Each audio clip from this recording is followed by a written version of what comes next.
completely opened my mind. That's where I discovered my blind spots. I discovered I still hated myself and was ashamed of my past, and that had me hiding from the world, afraid to put myself out there. I discovered I'm not a fake and a phony. I'm not an imposter. Welcome to Blueprints for Brilliance Coaching Insights, a podcast by coaches for coaches. Our guests share their hard-won wisdom to help you grow your coaching business and create a life of success. So get ready to unlock the blueprints to your success. Welcome, everyone, to our newest podcast episode. We have an exciting guest here. His name is Haydn Griffiths. He is a mindset and performance coach. And so we're excited to hear about what that is and how that helps him and helps other people that he works with. So welcome, Haydn. We're thrilled to have you here today. Yeah, thank you very much. Lovely to be here. We're always excited to ask people, what was your journey into coaching? What were you doing before coaching, and what led you down this path to become a coach? What led me was looking for a leader who had all aspects of their life together. I wanted someone who had their finances in order, their health in order, their relationships in order. And I was hungry. I was hungry to find that person. I studied, I read books, I took on many different jobs, managing pubs, arboriculture, entertainment, in the search of that leader and becoming that leader. So It was that pursuit, that pursuit of leadership and greatness and wanting to have that person in my life that led to me becoming that person. What led specifically to mindset was I was so lost and unhappy and felt worthless, felt I didn't belong, could never be loved, wouldn't have a place in the world, wouldn't be valued. And it was through actually my stepmother and her persistent, "You're a good boy. I don't know why you're doing this to yourself." It was enough to give me a possibility of a future that maybe I am a good boy. Maybe I'm a good person and I could be someone. And that led me on this path of, it was all in my head. It wasn't a reality. It was some thoughts I was having that caused all my feelings, my actions, and all the results. And after many years of searching for my place in the world, I stumbled into coaching, the whole world of coaching. Yeah, as soon as I saw it, I thought, that's me. That's where I want to be. I want to get paid to drink coffee and talk to people. That's great. Let's do it. Wow. So how long have you been coaching? Professionally, 4 years. How have those first 4 years been? The first two were absolute hell. I was so stressed at times. I went blind in my right eye. It was surreal. I was driving down the road on the way to a seminar I was hosting. It was in Canada, so they drive on the left-hand side of the car. And I'm looking forward, and I can't see the clock in the middle of the dashboard. And I look to the right, and I can see it. I look back to the front, and I can't see it. And I thought, what's going on? And I waved my hand in front of my right eye. Nothing. Gone. It was so stressful, I went blind multiple times. And I still ran the seminar. I'd have to turn my head to look at people in the room. Yeah, That's so stressful. So Yeah. literally your eye would just stop working because you were that stressed out. And that's not a good way to live. But you were still in love with coaching enough to want to stick with it? Definitely. Definitely. Yeah. I wanted to make a difference. I saw potential.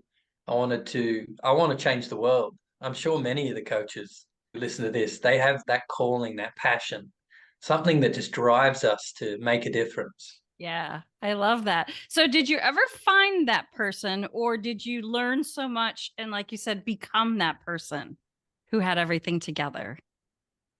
I became that person, and yes, I found other people like that as well. Nice. Yeah, both. So your first 2 years in coaching were hell. And then the next 2 years, how did things change for you? I found a course called Landmark Love Forum. Landmark. Yeah. Oh my, and it just completely opened my mind. I discovered my blind spots. I discovered I still hated myself and was ashamed of my past. And that had me hiding from the world, afraid to put myself out there. I discovered I'm not a fake and a phony. I'm not an imposter. The people I work with, their lives completely transform. So that happened just after 2 years in, and it opened me right up and allowed all of my potential to shine.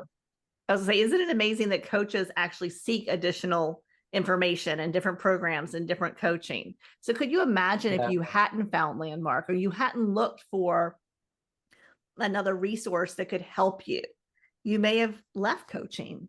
I don't think I would have left. I Mhm. would have kept looking until I found whatever worked. But it's that desire to look for something that will work. I think some people forget Yeah. that they don't have to sit at home in their own head and try to figure it all out. There are solutions and answers and support Mm. outside of you. And I think those of us who are constantly seeking and learning and growing, that's not an option not to look for something to help. Yeah. And it's inauthentic, or it doesn't work to be a preacher and not a practitioner. If I'm not doing the work on myself, I'm not being the best coach for my client. I'm not going through what they're going through and understanding what it's like to be on the receiving end. It's if I want to coach my clients for life, I want to be there all the way to the end.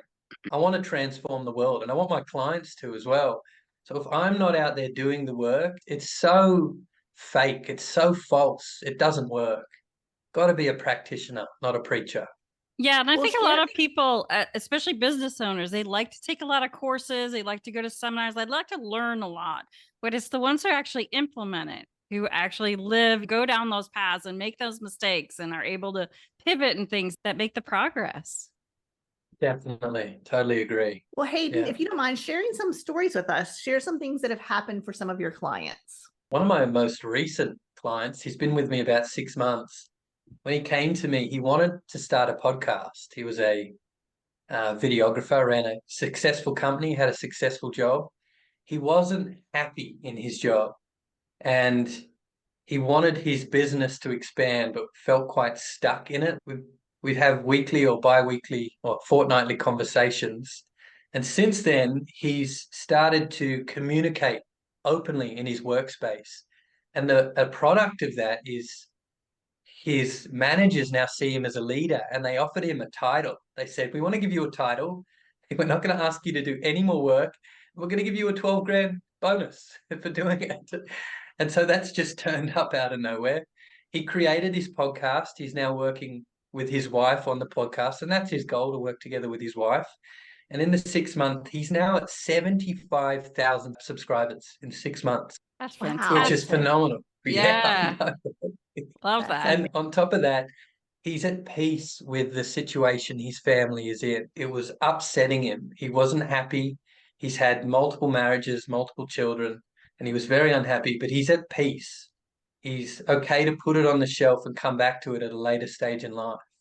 So he's flying along in his life. And we're at this stage now. We've hit his goals in a record time. We're at the stage now. We've got a review of what's the next step. Where are we going from here? We've gotten there so fast. It's amazing because when I asked you that question, your face literally lit up like a Christmas tree. So I can tell how passionate and genuine you are about serving your customers. Do you have any other stories you'd like to share with us? Oh, I got plenty. Yeah, definitely. I had another young man, and he came to me as a landscaper. He was living in a van. He converted into a home next to a railway track. He was drinking and smoking most days, in debt, working for cash, and he had a dream to be a real estate agent. And when we first met, he'd never done it before in his life. We've been working together for 4 years now, and now he's rated one of the top 10 in his city as a real estate agent. He's done 100 grand months.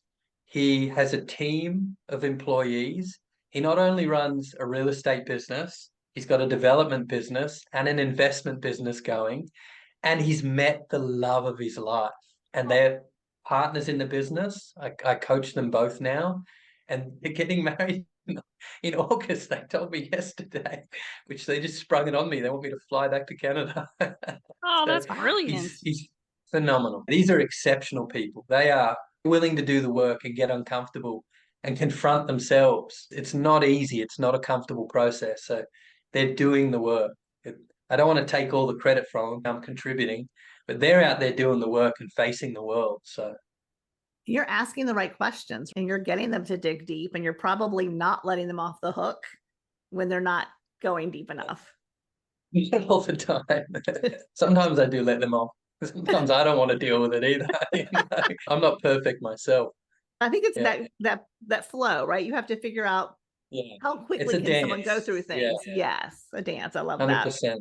Yeah. I was just going to say, and as a coach, you have to recognize that dance. You have to be perceptive to understand when you're pushing too hard or when you need to ease off a little bit. Yeah, definitely. And I coming back to the importance of being coached, being on the receiving end of that, understanding what it's like, so I can get my client. I can really be with them. Yeah.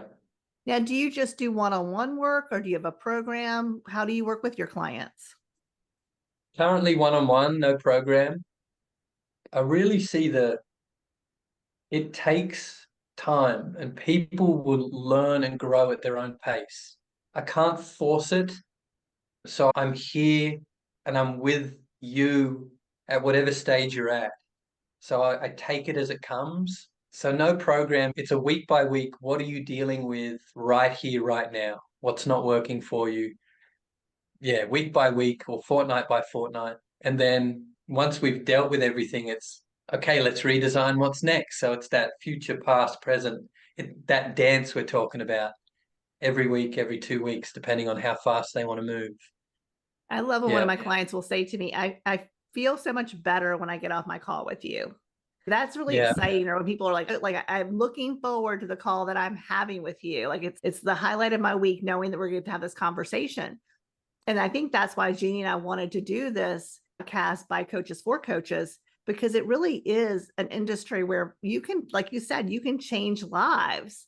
And I still have a one-on-one practice, and then we have programs, but meeting people where they are. I think it's just so amazing what you're doing, because you're really enrolling in the performance and the mindset. It sounds like in a very solid way. Yeah, definitely. Do you use any tools? Is there any tools or models that you use within your coaching practice? Not particularly. I love to read widely, study broadly, get coached by as many people as I possibly can. And then it's what works. Take a piece from this, take a piece from that. What works? I don't like to feel strapped into something. Yeah, maybe that's something for me to work on right there. No, I feel the same way. I feel like there isn't anything wrong with having certain things that are programs or certain tools or certain modalities that you use. But I think being flexible and always learning, because there can be, like you said, when you're talking with someone, it's not one size, and it is that dance. And so I think it's important to constantly learn and have a wide range of information, but not necessarily have a structured process that you use every single time. Yeah, that's where I'm at. I love that. Okay. This conversation's been so fun, but we move quickly. So Jeanne, very quickly. Do we want to go ahead with the last question of Sure. So one final question for you, Haydn. What would be one tip you would give to make the world a better place? I'd say to let go of the past, let go of your resentments, your anger, your frustration. And no, it's not easy. It can be difficult to let go. Something my brother said was, the funny thing about us humans is the things that hurt us the most, we often hold on to the longest. And as long as we're holding on to anger, resentment, pain, there's no space for love and fun and appreciation and all the good stuff in life. So I'd say learn to let go. That's fantastic. Haydn, we are so grateful that you chose to spend some time with us today and educate our listeners about what's out there, and that people out there like you that they might be able to hire. So how could they reach out to you if they wanted you to help them? They can find me on LinkedIn, Haydn Griffiths. Also, I'm happy to share my email if anyone wants to send me an email. Both of those work. Yeah, we'll share those in the show notes so that people can reach out to you. Yeah. Lovely. So this has been fantastic. We're so grateful that you got to where you wanted to be, and that you are helping so many others do the same. Thank you. Thank you very much. Thanks for having me. Thanks for joining us today on Blueprints for Brilliance Coaching Insights. We hope you're leaving this episode with inspiration to take your coaching business and your life to the next level. If you found value in this episode, we would love it if you would subscribe and share it with someone else who you think might benefit from hearing it. Thanks, and we'll see you in the next episode.